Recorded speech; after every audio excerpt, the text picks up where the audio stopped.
If you're jumping into Goddess Quest or you've been playing for a while and still feel stuck, you're definitely not alone. With over 100 anime-style characters in the game, figuring out who's actually worth investing in can be confusing and honestly a bit painful. That's exactly why this video exists. We're talking strictly about UR goddesses here and how strong they really are when it comes to damage, utility, and overall impact in real gameplay, not just on paper.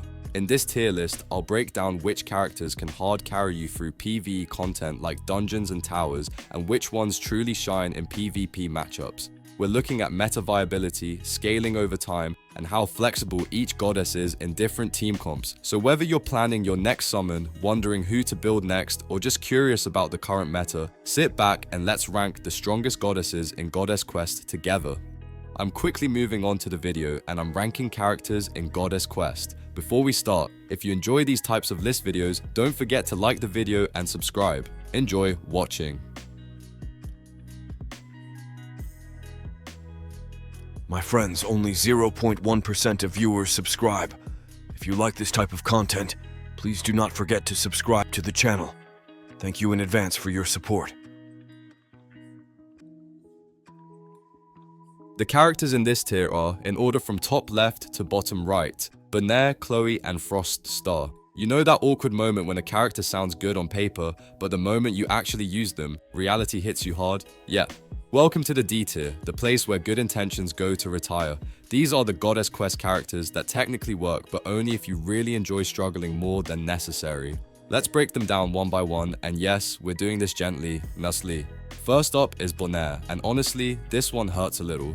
Lifesteal plus poison feels like a dream combo, right? In the early stages, Bonaire can look surprisingly useful, staying alive longer than expected while slowly draining enemies. The problem is that this performance never really grows. As the game moves into the late stages, Bonaire completely fails to scale, damage falls off a cliff, and the lack of meaningful team utility becomes painfully obvious. In most team compositions, Bonaire just exists, not helping, not carrying, just standing there hoping no one notices. Next is Chloe, the combo-based assassin who wants to be scary, but never quite gets there. She can pull off some decent bursts during combos, especially early on, which might trick you into thinking you found a hidden gem. Sadly, her skills lack real damage output, and her burst potential is far lower than what an assassin should bring to the table. On top of that, she has almost no sustain and struggles to synergize with other characters, making her feel isolated in team fights. Chloe is that teammate who shows up late, does something flashy once, and then disappears when things get serious. And finally, we have Frost Star, the support who tries to do everything but ends up being forgettable. Yes, she can heal allies and remove debuffs, which sounds incredibly useful in theory. In practice, she is completely outclassed by higher tier support characters who heal more, cleanse better, and actually influence fights. Her skill set is extremely passive, offering very little momentum or pressure, and most teams simply want more impact than Frost Star can provide. She is not terrible, just quietly replaced the moment you unlock someone better. So yeah, that is the D tier in Goddess Quest. These characters are not unplayable, but they are absolutely the ones you bench first when stronger options show up. If you are using them right now, do not worry, we have all been there. Just maybe start planning their retirement party.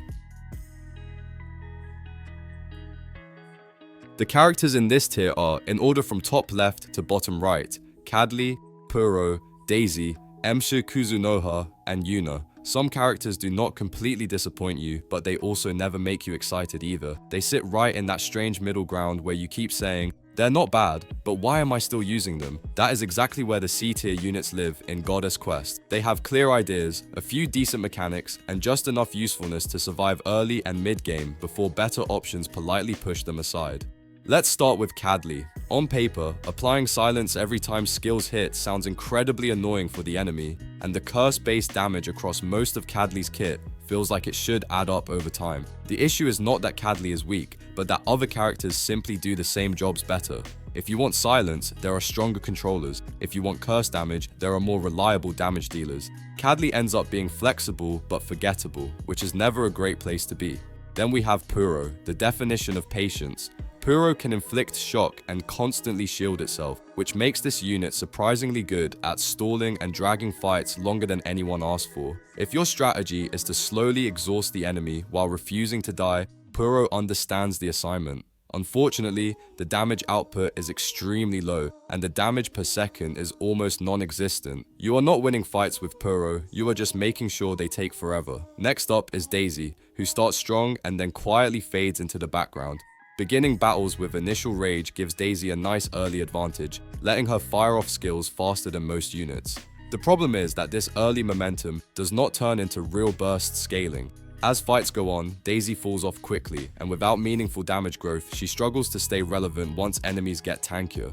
Now let's talk about Emma Kuzunoha, a character that lives and dies by burn effects. Enhanced burn on skill hits can be powerful, especially in teams built entirely around damage over time. The downside is how heavily this unit relies on random chance and very specific burn-focused setups. If the burns do not stack properly or the team is not fully optimized, M. Kuzunoha feels inconsistent and unreliable, turning potential into frustration. Finally, there is Yuna, the support who wants to be clutch but cannot quite get the timing right. Healing plus revive is a fantastic combination in theory and can absolutely save runs. In reality, long cooldowns and unreliable skill effects make Yuna feel slow and awkward during intense fights. When everything lines up, she feels amazing. When it does not, she feels like she is always one step behind. That is C tier in a nutshell. Useful, playable, but never the first choice once stronger units enter the picture.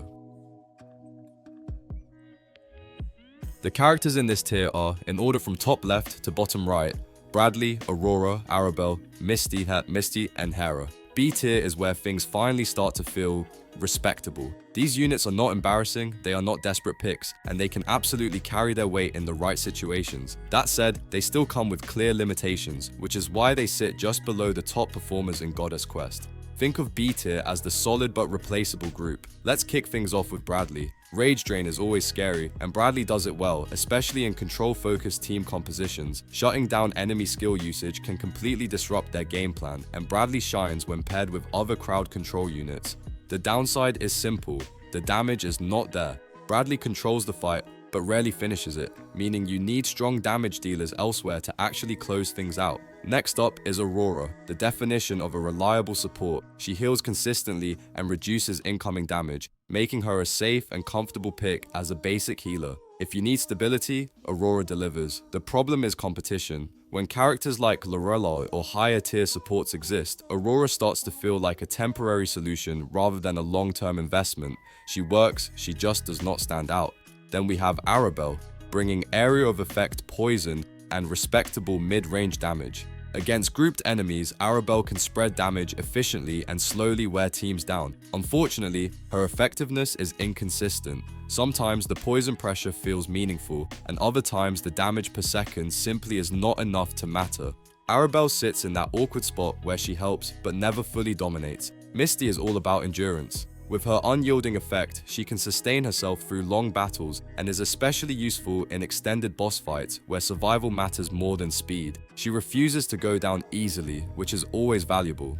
However, when it comes time to actually finish the fight, Misty struggles. The lack of strong finishing power and overall damage output keeps her from climbing higher. Finally, there is Hera, a unit with some genuinely cool mechanics. Freezing herself to become briefly invulnerable can completely disrupt enemy timing, and her skill set includes some solid burst potential. The catch is that Hera really only shines in setup heavy compositions that are built specifically around her strengths. Without proper support and timing, her impact drops fast. In the right team she is great, in the wrong one she feels underwhelming, and that balance is exactly why she lands in B tier. The characters in this tier are, in order from top left to bottom right, Nicole, Dante, Sigurdly, Epsilon, Shera, Gulvig, and Njord. This is the point in the tier list where characters stop apologizing for their existence. A tier units in Goddess Quest are powerful, reliable, and often feel one upgrade away from being completely broken. They are the kind of characters that make your team feel smoother, faster, and deadlier, even if they are not always the absolute best option available. If you are building toward the late game, this is where things start getting very interesting. Let's start with Nicole, the definition of speed and precision. She is a high-speed burst assassin who lives to hunt weakened enemies and finish them off before they get a chance to react. Nicole fits perfectly into execute-focused builds where her ability to clean up low-health targets turns close fights into clean victories. She does not want long, drawn-out battles, she wants quick decisions and even quicker kills. Next is Dante, and yes, he is just as flashy as he sounds. Teleporting directly onto targets and executing them makes Dante incredibly dangerous, especially in player versus player modes. His high speed and excellent mobility allow him to control positioning and pick off priority enemies with ease. If you enjoy aggressive, fast-paced gameplay, Dante feels amazing and consistently delivers results in competitive environments. Then we have Sigurdly, one of the most flexible warriors in the game. With dual forms focused on burst and domination, Sigurdly can adapt to different situations without feeling locked into one role. His damage scales well into the late game, and he adds real diversity to team compositions that need a dependable damage dealer. Sigurdly is the kind of unit that always feels useful, no matter how the fight plays out. Epsilon is where momentum truly becomes a weapon. Her damage grows as the battle goes on, and with the right setup, she can snowball into an absolute menace. Pair her with buffers and healers, and suddenly Epsilon becomes a sustained damage engine that just does not slow down. She rewards smart team building and patience, and when everything clicks, she feels unstoppable. Now let's talk about Shera, the nightmare of long fights. Her lifesteal and dodge synergy makes her incredibly hard to lock down, and enemies often waste valuable resources trying to hit her. Shera thrives in extended battles and shines especially in player versus player modes, where survivability and consistency matter more than raw burst. If you like winning wars of attrition, Shera is your unit. Golvig brings value through pressure rather than raw numbers. Applying burn while providing minor healing makes him an excellent fit for damage over time focused team-ims. He is not meant to be your primary mage, but as a second magic damage dealer, Golvig adds layers of sustained damage and utility that are hard to ignore. In the right lineup, he quietly does a lot of work. Finally, there is Njord, one of the best examples of supportive damage done right. With the ability to apply Frozen Core, Njord consistently slows and chills enemies, controlling the pace of the fight while still dealing meaningful damage. He supports his team without sacrificing offensive presence, making him one of the strongest supportive damage dealers available. Njord does not just help the team, he makes everyone around him better.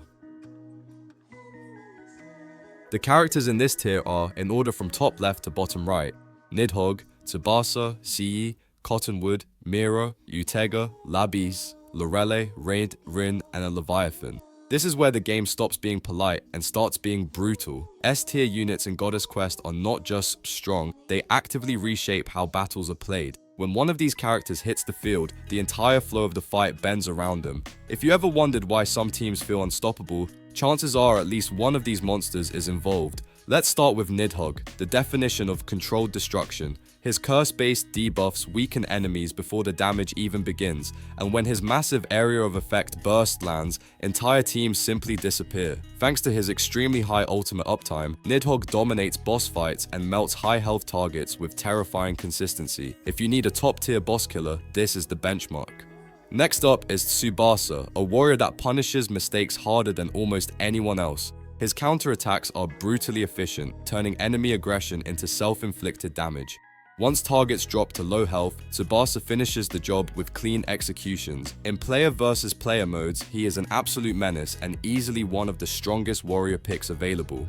Then we have Siyi, the engine behind some of the fastest teams in the game. She provides rage generation that keeps abilities flowing non-stop while simultaneously dispelling enemy buffs. This makes her a perfect partner for burst mages with short ability cooldowns, enabling relentless pressure and constant skill rotations. Siyi does not just support damage, she accelerates it. Cottonwood is all about keeping fragile teams alive when things get ugly. Through Spirit Link, incoming damage is shared across allies, dramatically reducing the risk of sudden deaths. This makes Cottonwood invaluable in survivability-focused compositions, especially when protecting high damage but low defense characters. If your strategy is to outlast and outscale, Cottonwood is a cornerstone. Now let's talk about raw power with Mira. Her charge scaling allows her to unleash absolutely massive bursts, making her one of the best area of effect nukers in Goddess Quest. She excels at clearing stages quickly, which makes her a top-tier choice for farming and progression. When Mira fires, the screen usually empties. Utega brings poison to terrifying levels. With stacking poison effects combined with burst area damage, she fits perfectly into debuff-heavy team compositions. The real cherry on top is her short, ultimate cooldown, which lets her apply pressure over and over again without downtime. Once Utega gets rolling, enemies slowly but surely melt away. For pure single-target destruction, Labis stands at the top. His finishing potential is insane, delivering some of the highest burst damage in the game. Labis is especially reliable in boss fights, where focused damage matters more than flashy area clears. When something absolutely must die, Labis is the answer. Then there is Lorelei, the gold standard for support. She offers the best healing output in the game while also shielding allies, granting regeneration, and removing debuffs. On top of that, her support skills are among the strongest available, making teams feel nearly unkillable. If Lorelei is on your team, mistakes become far more forgiving. Rin fills the frontline role with confidence and consistency. With strong block chance and charge build-up mechanics, she functions as a highly effective tank that can absorb punishment without collapsing. Rin pairs exceptionally well with damage reduction-focused teams, forming a defensive wall that enemies struggle to break through. Finally, we have Leviathan, the king of control tanks. His guard skills reduce enemy actions and slow the pace of battle entirely in your favor. This is especially devastating in player versus player scenarios, where denying enemy turns can decide the match outright. Leviathan does not rush victories, he suffocates the enemy until winning becomes inevitable. The video ends here. See you in another video. Don't forget to subscribe.